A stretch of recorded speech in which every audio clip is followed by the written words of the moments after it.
இப்ளீஸ் அடைந்த மகிழ்ச்சி, அவர்களைச் சந்திப்பதாக இருந்தால் நீ சுவர்க்கத்துக்குள் சென்றாக வேண்டுமே, அது எப்படிச் சாத்தியமாகும் என்று கேட்டது அந்த மயில். நீதான் அதற்கும் வழி செய்தாக வேண்டும். வானலோகத்தில் நீதான் என்னோடு நெருக்கமாய்ப் பழகி வந்தாய். எப்படியேனும் ஒரு உபாயம் சொல் என்று கெஞ்சினான் இப்ளீஸ்.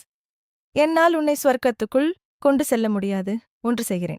என்னுடைய நண்பன் பாம்பு இருக்கிறது. அதனிடம் சொல்லி வைக்கிறேன். அது ஏதேனும் தந்திரம் செய்யும் என்றது அந்த மயில். அந்த மயிலிடமிருந்து இப்ளீஸ் சுவர்க்கத்துக்குள்ளிருக்கும் மற்றும் பல விஷயங்களையும் அறிந்து கொண்டான்.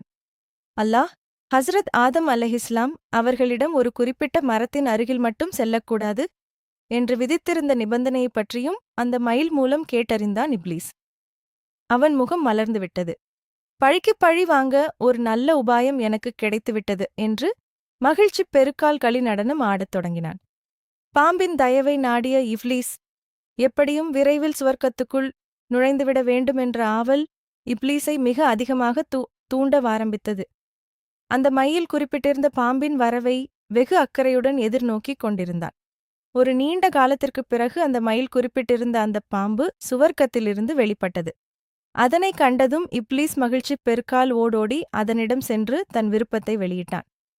உன்னைப் பற்றி மயிலும் என்னிடம் கூறியிருந்தது.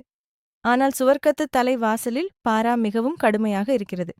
உன்னை நான் எப்படி அழைத்துப் போவேன்? உன்னை அழைத்துப் போவதை பாரா கொடுப்பவர்கள் பார்த்துவிட்டால் என்பாடு ஆபத்தாக வந்து முடியுமே என்று பாம்பு தன் இயலாமையை தெரிவித்தது. திருட்டுத்தனமாக சுவர்க்கத்துக்குள் நுழைந்தான்.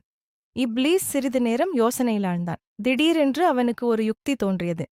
நான் உன் வாய்க்குள் நுழைந்து பதுங்கிக் கொள்கிறேன். நீ சுவர்க்கத்துள் நுழைந்துவிடு. பாரா பார்ப்பவர்களின் பார்வை என் மீது விழாது என்றான் இப்ளீஸ். இப்ளீஸின் இந்த யோசனை மிகவும் பொருத்தமாகப்பட்டது பாம்புக்கும். உடனே தன் வாயை அகலத் திறந்து கொண்டது. இப்ளீஸ் அதன் வாய்க்குள் நுழைந்து பதுங்கிக் கொண்டு சுவர்க்கத்துக்குள் நுழைந்து கொண்டான். இப்ளீஸ் சுவர்க்கத்துக்குள் நுழைந்து விட்டான் என்ற தகவல் வானவர்களுக்கு எப்படியோ தெரிந்து போய்விட்டது. அவனை கண்டுபிடித்து எல்லோரும் விரட்டவாரம்பித்தனர். இதற்குள் அல்லாஹ்விடமிருந்து உத்தரவு வந்தது. அவனை விட்டுவிடுங்கள், அவனைக் கொண்டு சில காரியங்கள் ஆக வேண்டியிருக்கிறது என்று. வானவர்களும் இப்ளீஸை விரட்டி அடிக்காது விட்டுவிட்டனர். இப்ளீஸ் சுவர்க்கத்துக்குள் இன்னும் பல விஷயங்கள் இருக்கின்றன. அடுத்த வீடியோவில் சந்திப்போம். சப்ஸ்கிரைப் செய்ய மறக்காதீர்கள். அஸ்ஸலாமு அலைக்கும் வரஹ்மத்துல்லாஹி வபரகாத்துஹு.